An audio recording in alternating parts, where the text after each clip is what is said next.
Nick York is outside of the London Stadium, West Ham fans. Brian, I've been saying it all night. I don't think that's our worst performance, but it's our worst scoreline. Yeah, 100%. It wasn't our worst performance. I think this game, it put things into perspective in terms of, look, a lot of us got carried away or were very hopeful. We got a very poor record against Newcastle, particularly at home.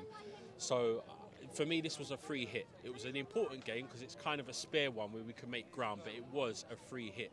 So at the end of the day, look, if we look at the game really, I don't even know where to start. I start with the positives. Okay, so I think there was a few tonight. Yeah, there were some positives, and the first 3-4 minutes was really good. We had a chance there in the first minute where we could have scored. Crowd really up for it. In terms of some individual performances, we looked really up for it, and we were going for the game. Even when we were losing, we were going for the game. In terms of the negatives, there was a few things. We lost the game based on individual errors. Yeah, we gave them 4 goals. Yeah, Newcastle are a well-drilled team, but they're not brilliant. You know what I mean? But in terms of it's night and day, what we saw there was confidence against lack of confidence.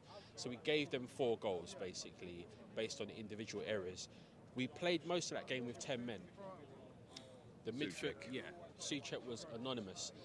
What I saw in the first half, what they basically done was, what's his name again? So Longstaff and Joe Linton. Yeah, they basically played in between the lines and Ramirez was holding. So they shocked us with that because they overloaded us. It almost was like 5 up front kind of thing. And we got overloaded and overran. And we never recovered from that for at least 25 minutes. And Soucek was really anonymous in that game. And when Downs came on in the second half, he made more of a contribution than Soucek did in that whole game. I just think, you know what I'm hoping for, Nicky, is that we bounce back. We look at this game, players look at themselves in the mirror, and we bounce back. There's definitely some changes that are needed. It'd be good for Kufar to come back at right back. He probably should have started this game, I feel. In addition to that, you know, Agard will look at himself in the mirror and hold his hands up. He made a couple of mistakes. It knocked the stuffing out of us, particularly at the beginning of the second half, where we seemed up for it. But you know, this is a write-off. We've got to look at the games like the Bournemouths and the Leicesters and the teams in and around us, and games like Saturday as well against Fulham, whereby we got a bit more of a chance because we're not playing at home. That was our first defeat at home in 5 games, and people tend to forget that as well.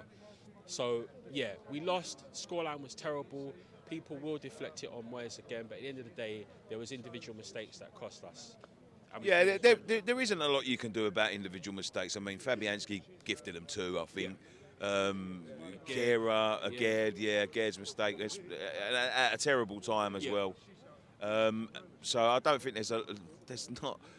The only thing I would criticise Moyes for tonight is the substitution. I think there was too much on the 60th minute. I think that was, I think there needed to be 1 or 2 tweaks to get us back into the game. And I think taking Antonio off the pitch was the worst mistake he's made. Well, it depends. See, it's funny you say that because people around me were calling for Antonio, which I thought, basically when Antonio plays, the players around him play different. Yeah, they make runs, they do other things, you know what I mean, which is more impactful. I feel it was brave of Moyes to make the 4 changes, and it's something that we always rib him for not doing enough. So I'm of the view that I kind of liked the 4 changes. However, it was just one of those things. The game was gone for us, and it's kind of like damned you do, damned you don't. Yeah. I just think some changes are needed, but hopefully we can bounce back. Hopefully, mate. Yeah. Cheers, Nick. See you soon.